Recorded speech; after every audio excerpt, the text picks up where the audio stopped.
Well, good morning, everyone, and welcome again to another live. And this morning, of course, question and answers. And so I'll just wait for a few people to come on before I get started this morning. Hopefully, everyone can hear me and see me. And here we go. Got some people coming on. Love you guys, and hope you're having what a beautiful day here. Sandy, good morning to you. And Keith, good morning. And Carol, how is you? Nick is on with us this morning. And Susan and Lisa and Yolande, bonjour. And Suzanne, Rebecca from Callender, Keith from near Windsor. So good to have you on this morning, Marie. My brother Tom, who is visiting from Edmonton, I want to say hello to him. He's just in the kitchen, so. Diane, bonjour. And Diane and Jean Pronovo, good friends. Okay, Maria and Donna. And let me just see. Pam, good morning to you. You guys are great. Thanks for coming on. And Fran, how are you? Nativity. Okay, now did I miss anybody? Rosemary, how are you? And Donna from Belle Valley. And Nellie, good to have you on with us. Okay, so we're going to do question and answers this morning. And hope you enjoy our time. Jason, Showy, my buddy, how are you this morning? Okay, go Habs, go. Judy and Jeanette's on with us. Sherry, Julie, another Julie. Mara from Windsor. Yeah, thank you for coming on. You guys are great. And Andrea and Jerry and Arlene. I hate to miss people, I do. Darlene from Saskatchewan. And so it's bright and early for you. Okay, good to have you guys on this morning. Melody. Okay, let's get to these questions. And Jordan, and I'll go on afterwards and say hello to you afterwards, okay, for those who I've missed. Now, let me see. There's one here I got to say hi to because I've never seen that name before. Cees. Say C-E-E-S. Where are you from? Cees? If I'm saying it right. Or Keys. I don't know. You tell me how to pronounce it. Okay? And, okay, so let's get into the question. First question that was asked is about night terrors and what to do about them. Well, I'm sure everybody's experienced at some time or another having a very bad dream. But night terrors really is a condition. And look, I always look at, when people get this kind of thing, you always look at, is there any kind of deficiency? So in my clinic days, I always look for deficiencies, okay? And we actually was nice because we could do the blood work or saliva or whatever and actually look for these deficiencies. Here's what I found, okay, with people. They were generally low, okay? Well, first of all, I don't think I've ever seen a case where they didn't have high levels of cortisol. So that stress hormone was high. Secondly, often they were low in vitamin B12. Remember, your B12 is a brain vitamin. It's a very important vitamin. And this is why I'm always telling you to eat red meat, because it's the only way to get it in food. I mean, you can get a little bit of B12 in brewer's yeast, but that's not enough for a mouse. You need high levels of B12, and that's found in steak. And if you have any kind of digestive issues, well, then you often need to do a supplement of vitamin B12. Now, remember about B12, has to be taken sublingually under the tongue, and it has to be the right B12. I mean, you can get a B12 shot, and that's fine. But the problem is, it's usually a pain to do that. And I like the methylcobalamin, vitamin B12, take it daily. Get your B12 levels up. I like to see them around 800 to 1200 in your blood work. And B12 is an important vitamin. Most people, I'd say near the 80% mark, are low in B12. The other thing is, too, with night terrors, remember, get your melatonin levels up. How do you do that? Get in the sun. Get in the sun, especially in the morning. Get 10, 15, 20 minutes. Anytime the sun is out, get out in the sun. Don't burn in the sun, but get your sun, because that's how you get melatonin. And then make sure your room is dark at night. So, like dark, if you have to, wear a face mask. Not the face mask for COVID. The face mask to cover your eyes. Your eye mask, okay? I sleep with an eye mask because I want the highest levels of melatonin. Isn't it interesting that you get melatonin in the morning from the sun? So your body, you don't... Look, if you want to take a melatonin supplement, fine, but most of the time it doesn't work after a certain amount of time. People don't get, it just seems to wear off or your body gets used to it. That's the supplement of melatonin. But remember, your body makes melatonin. It's a hormone. Your body makes it. But it makes it from the sunlight. Remember, you're a human solar panel. Your body needs the sun. So the sun, and then darkness at night. Real dark. The darkest you can get your room. And if you have to, like I say, cover up your eyes, even with an eye mask, okay? That's really, really important to get that. Because with night terrors or even any sleep problems, you got to elevate your melatonin. And then secondly, watch for low levels of magnesium. This is what I used to find in the office.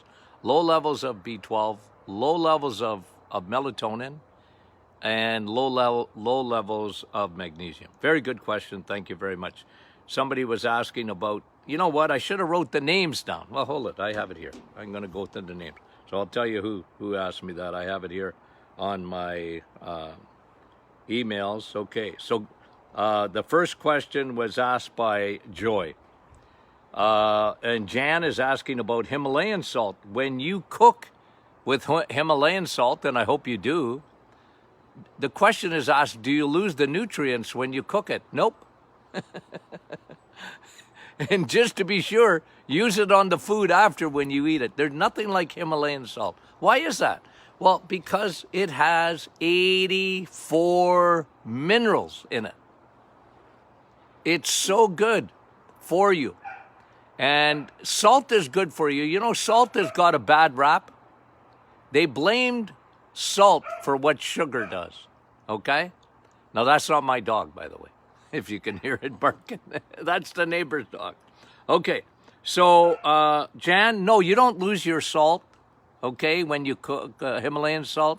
You got 84 minerals. The pink in there, you know what that color, you know what that is? That's your iron. Okay, and it has iodine in it. It has 84 minerals. I love Himalayan salt. So use it. Use it. Don't be shy. You can use it. I don't care if you have high blood pressure. You can use Himalayan salt. It'll actually help to lower your blood pressure. The blood pressure, somebody's asking this morning. Might as well answer it right now. What about blood pressure? Because they were actually asking about low blood pressure. But high blood pressure is your body screaming at you. Hello? If you have high blood pressure, well, somebody, let me just get the question.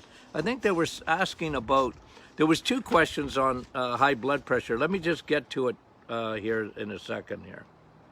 I think they were asking about cranial blood pressure. That's what it was, okay? And that's a specific condition. But again, blood pressure is a symptom. It's not like when you have high blood pressure, even that's the question, idiopathic. Idiopathic means, oh, well, we don't know what causes your high blood pressure. It just, you got it. Well, listen, what they can't see, what a doctor can't see, you can't see your endothelial level on your blood vessels. And inflammation starts to affect that. But inflammation is not Houdini. It didn't just come out of nowhere. It comes from elevated insulin. Insulin. So remember, it's food. And then I like high DHA to help your blood vessels with the high blood pressure. I've treated this for so many years. I love Navitol because it elevates your nitric oxide. Again, that affects your endothelial levels. That's your little Teflon. What is endothelial? Your little Teflon layer of your blood vessels. You don't want those to be like Teflon. You want them to slip, not stick. And that's what, and magnesium helps with that too. But get your inflammation down due to elevated levels of insulin.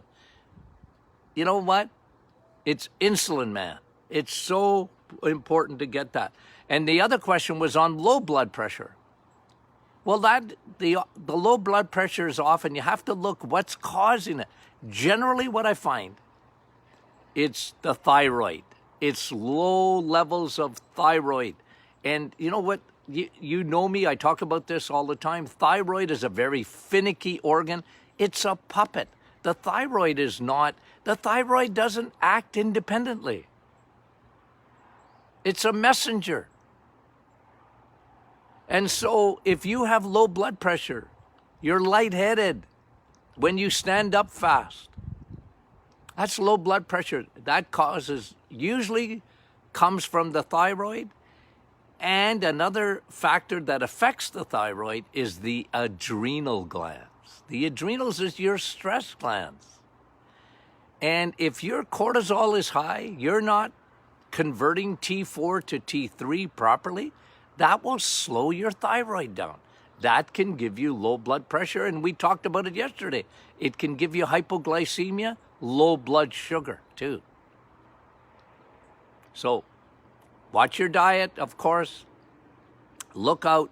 A lot of times the blood work on the thyroid is very inconclusive. Remember that. You know, doctors today, they're fixated on the lab. The lab, oh no, the lab said you're normal. Yeah, well, I don't feel normal. Well, go with your feelings, okay? Because the lab is so, look, they're numbers. I always tell God loved the lab technicians, but they're just bean counters. They count numbers. You need your symptoms. Somebody was asking, what do I ask for when I want to go get my estrogen levels checked? Well, your doctor knows what to order, but I don't even like those numbers. You send them to me and tell me what your symptoms are. I want to know your symptoms because you might have very normal estrogen levels and progesterone levels, and yet you have all the symptoms of estrogen dominance and low levels of progesterone.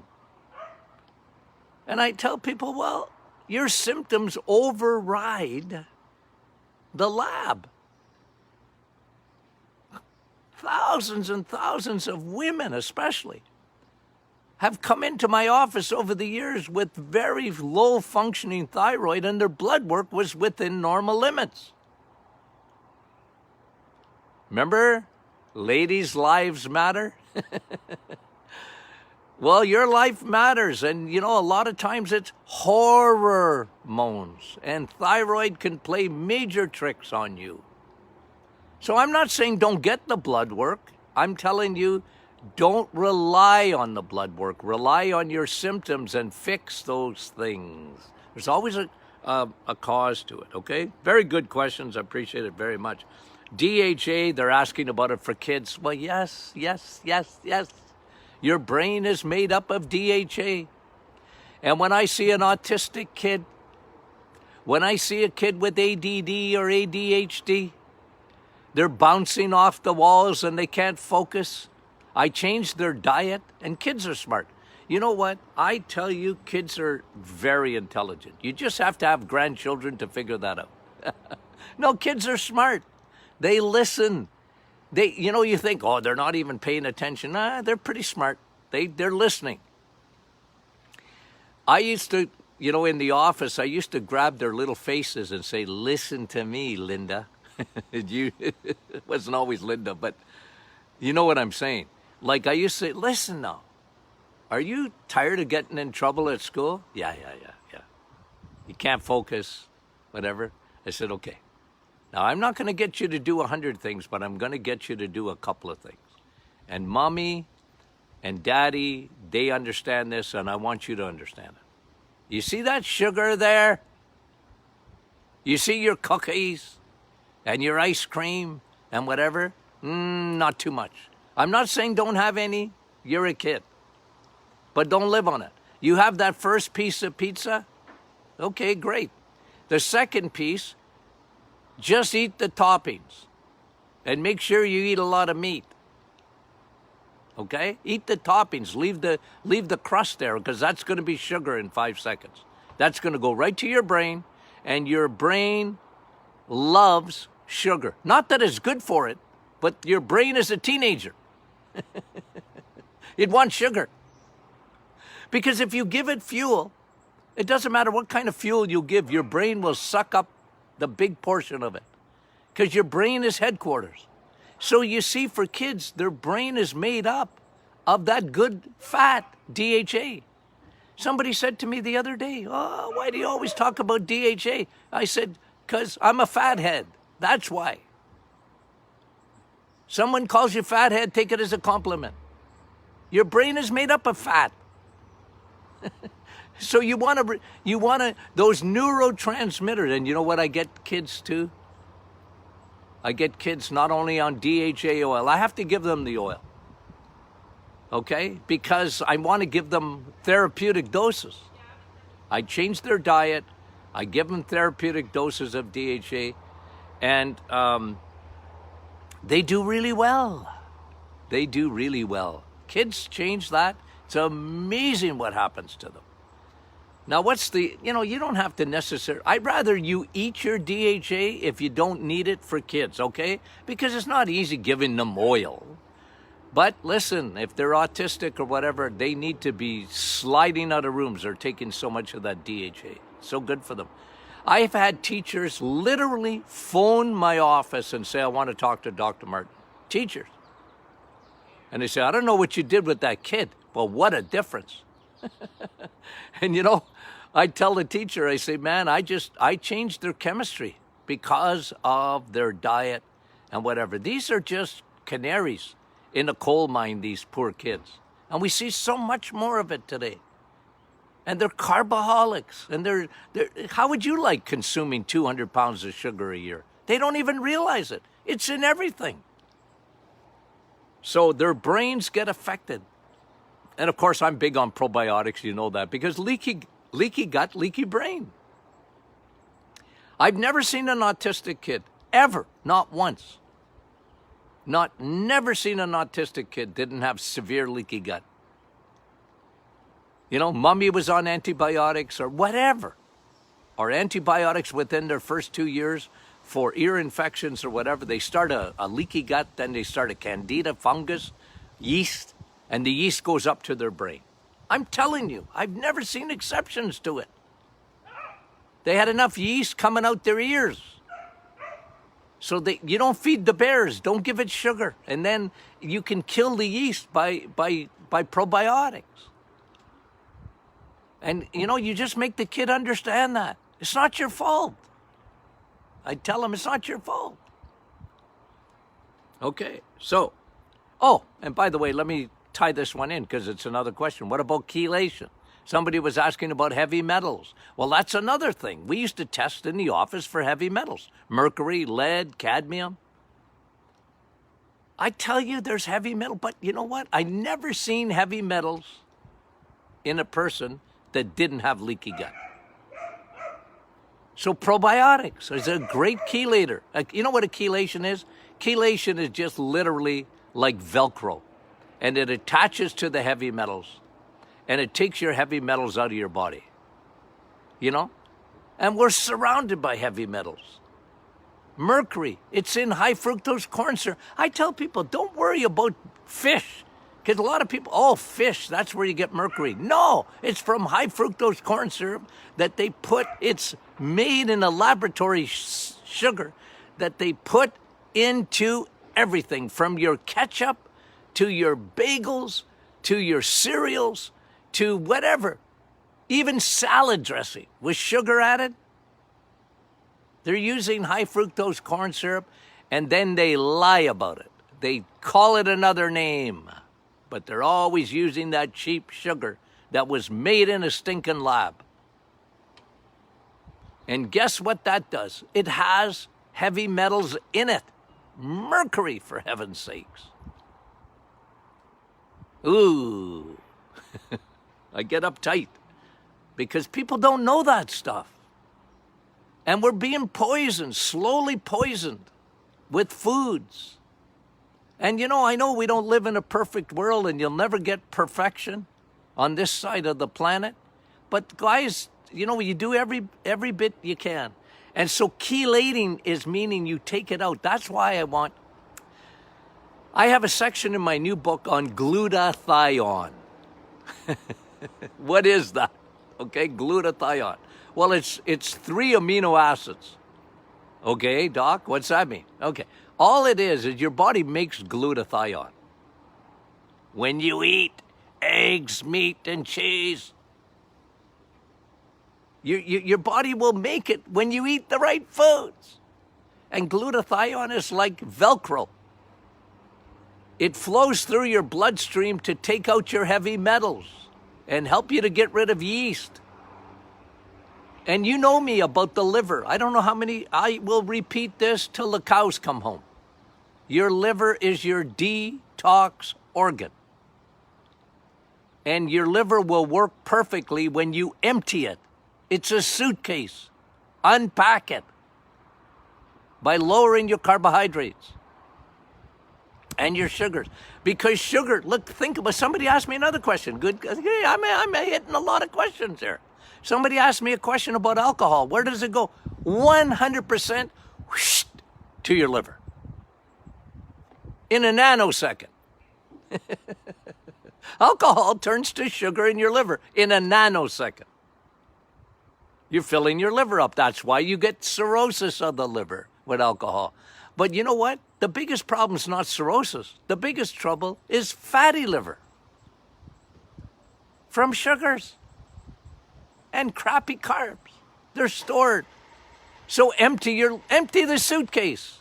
That's why I love the reset. It'll empty your liver in 30 days. Empty. Okay? So, got that? Okay, good. Very good question, DHA. Somebody's asking about the ionic foot bath. You know, as a detox.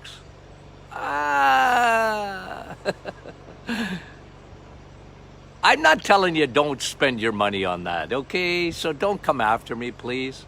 But don't spend your money on it. No, because I just told you how to detox. You got to eat anyways. So eat the right foods and you'll empty your liver. If you empty your liver, you're going to get rid of heavy metals. You're going to get rid of all the mycotoxins. Somebody asked me how to get rid of mycotoxins. You want to get rid of mycotoxins? Your body knows how to get rid of mycotoxins. Your liver. Your liver. It's food, man. It's food. You don't have to even use supplements for your liver. Just don't eat crap. Somebody was asking about atrophic pancreas. Well, that's caused from your liver. The liver gets gummed up.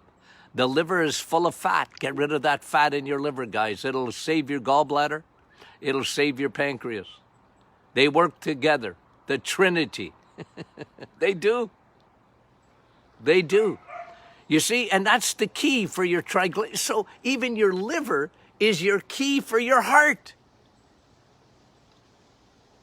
Yes.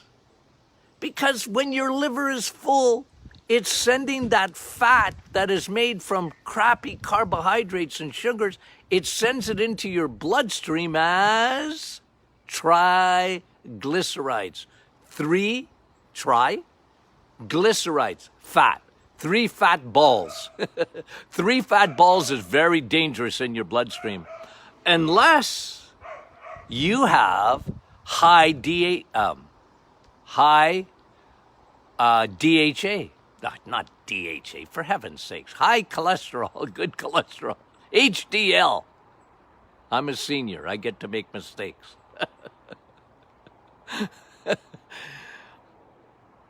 What do you want?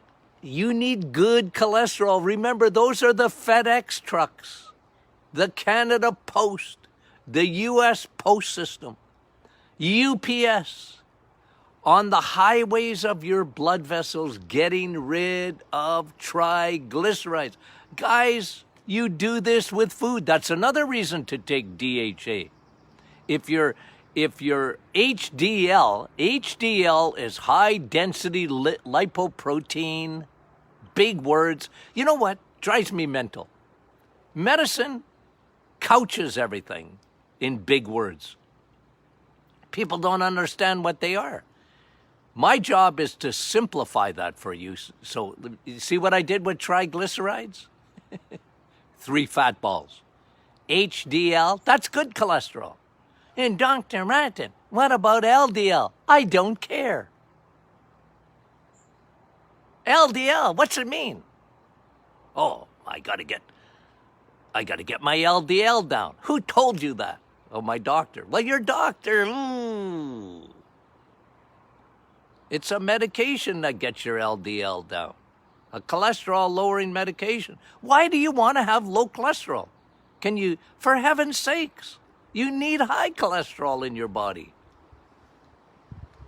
Bad cholesterol is not cholesterol. Bad cholesterol is triglycerides.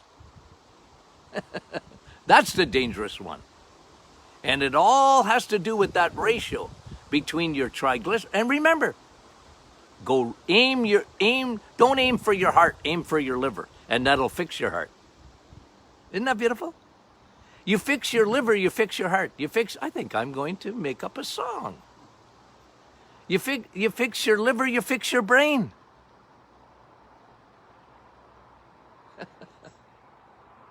You fix your liver. Okay, I will. I'll try working on a song here if I can find one, okay? Somebody was asking about berberine and for blood sugar. Yeah, I use berberine.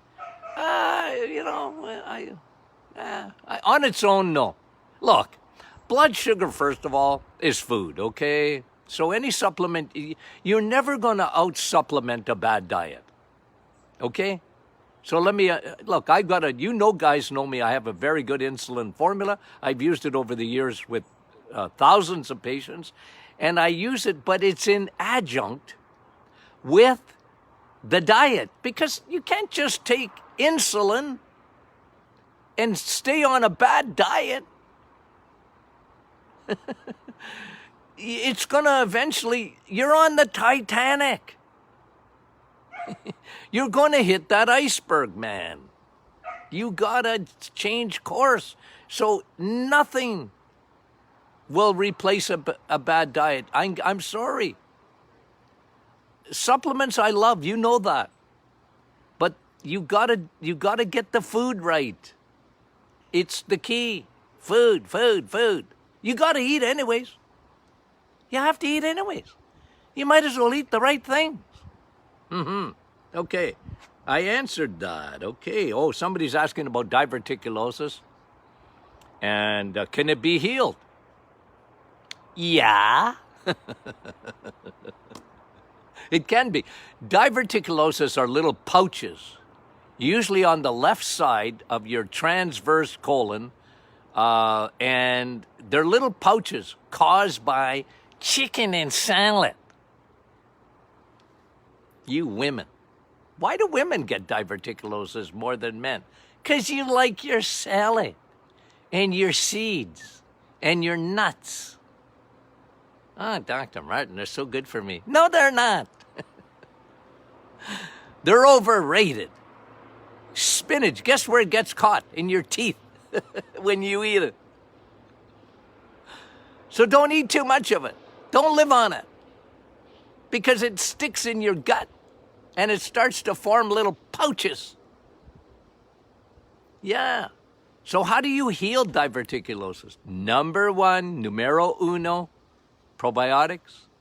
Numero duo, there goes my Latin, is I like our IBS formula, but listen, again, I'm going to bring you back to food. Fiber is overrated. You look, oh, Dr. Martin, if I don't have my fiber, I don't go poo 3 times a day. What do you want to go poo 3 times a day for? It's so overrated. Ask somebody that's got Crohn's or ulcerative colitis. They're on the throne 20 times in the morning. That ain't no fun. Okay. Look, I'm teasing a little bit, please, okay? But all I'm saying is this. You do the reset, and because the question was asked by Leela. This is Joanne asking about diverticulosis. I think it's Leela. My doctor said when I had diverticulosis, or I don't know if it was her or her husband, don't eat steak. I'm getting a headache. You see my migraine? Don't eat steak. Steak is the best food for diverticulosis. Eat your salad. Don't have any lectins. Your veggies, cut them out for 30 days. Let the thing heal. The pouches, let them heal. They'll heal over. It's amazing how your body is made. Okay?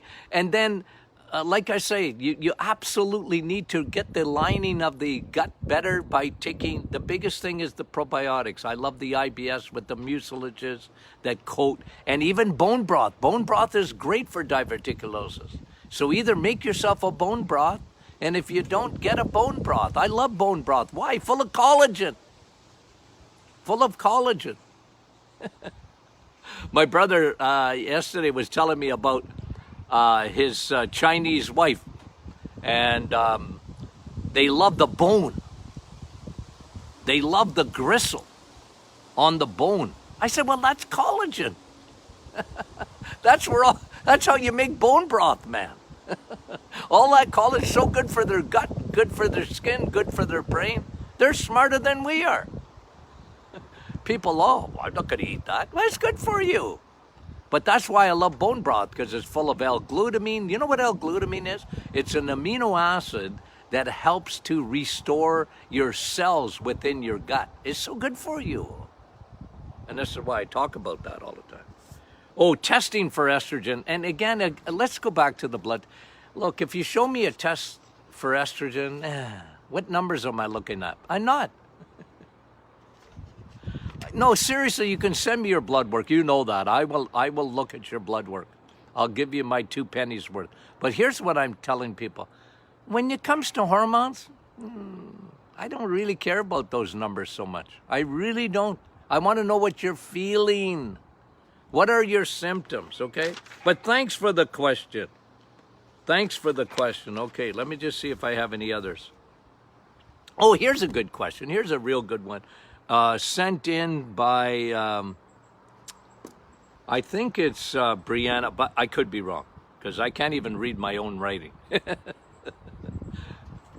Hold on a minute. Let me go look. I've got the email right here. Okay, so let me just see who was asking about. Oh, yes, Brianna. It was Brianna. Brianna said, I have a friend who's 57 years old and is a bodybuilder. And she's saying, and it's a very good question, if a high-carb diet is bad for you, then why does he seem to be in such great shape? You know why? You know why, Brianna? I'm going to tell you why it's such a good question. They're the very few people in the world that get to eat more carbs. You know why? They have bigger storage bins. The more muscle you have. Now listen, okay, let me bring you a little physiology again. When you have a carbohydrate, you guys know this, it's rapidly turned into sugar. If you don't use it as energy, it's going to be stored. That's insulin's job.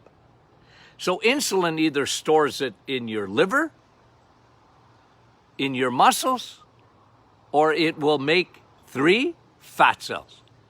Liver, the storage bin. Muscles, but if you don't have big muscles, you got no place to store. That's why bodybuilder. So don't look at bodybuilders. That's not a good example in a way. Think about it. Okay? Oh, Dr. Martin, I can eat as many carbs as I want. I am a bodybuilder. Well, good for you. But the vast majority of people are not bodybuilders. But you know us at the Martin Clinic. What do we tell you? Even you ladies, build muscle. Quit just doing aerobics. Dr. Martin, I like to run. Well, good for you, you like to run. But be strong, too. Lift some weights. Somebody said online yesterday, I think, or the day before, take 2 cans of soup and start pumping them. That's a good idea. It doesn't have to be heavy weight. Repetition. But I'm 68 years old. I weight, and I have a TRX. I do weight resistance with my own weight. Plus, I have some barbells, and I do weights, guys. It's the greatest exercise. It stores. You want storage bins. But that's why he's getting away with it, Brianna, okay? So don't, like somebody there's no real confusion here. There's no confusion. I'm never telling a person ever to eat high carbs. Even that weightlifter, you can't out-weightlift a bad diet. Maybe he looks like he's built like a tank, but I don't know what his liver is like. I want to know what his triglycerides are. I want to know what his HDL is. I need to know all that. Because a lot of times you might think a person's in tremendous shape, and underneath the skin, you look at their organs, and they're not always doing so well. You cannot beat a bad diet. You can't beat it. You're going to pay for it eventually. But most bodybuilders I know, they're very disciplined in their eating. Yeah, they'll have a few carbs, but they're disciplined people. You got to be disciplined to exercise every day. I love my father. He was a hero to me. I mean, the guy was disciplined every stinking day. He exercised. He was disciplined. Before exercise was even popular, my dad was exercising. Okay, so let me just make sure Cindy was asking about ankylosing spondylitis. She's asking, what about the muscle pain and ankylosing spondylitis? Well, remember, do the reset. I have seen hundreds and hundreds of cases of ankylosing spondylitis. It's an autoimmune disorder. And fibromyalgia, it really becomes autoimmune after a car accident or whatever, or chronic fatigue syndrome. Do the reset. Change your diet. Take high doses. Slide out of rooms. You're taking so much oil. Okay? Become slippery. It's good for you. Okay? It's good for you. Okay, I'm out of time. You guys are great. I really appreciate all the, all the feedback. We love that, okay? And if you have a testimony, put it on our Martin Clinic Facebook group. It's amazing how people are encouraged. We were reading one this morning. Rosie and I read one together about the guy with COVID. And he got COVID, but he had done the reset, and he was in such good shape, and he's a nurse around COVID patients, and he was just so happy that even though he tested positive, he's feeling fantastic. That's what a healthy immune system does. So guys, don't be scared to share your testimony with us. And once again, we want to thank you. We love you guys. God bless you. Have a great weekend.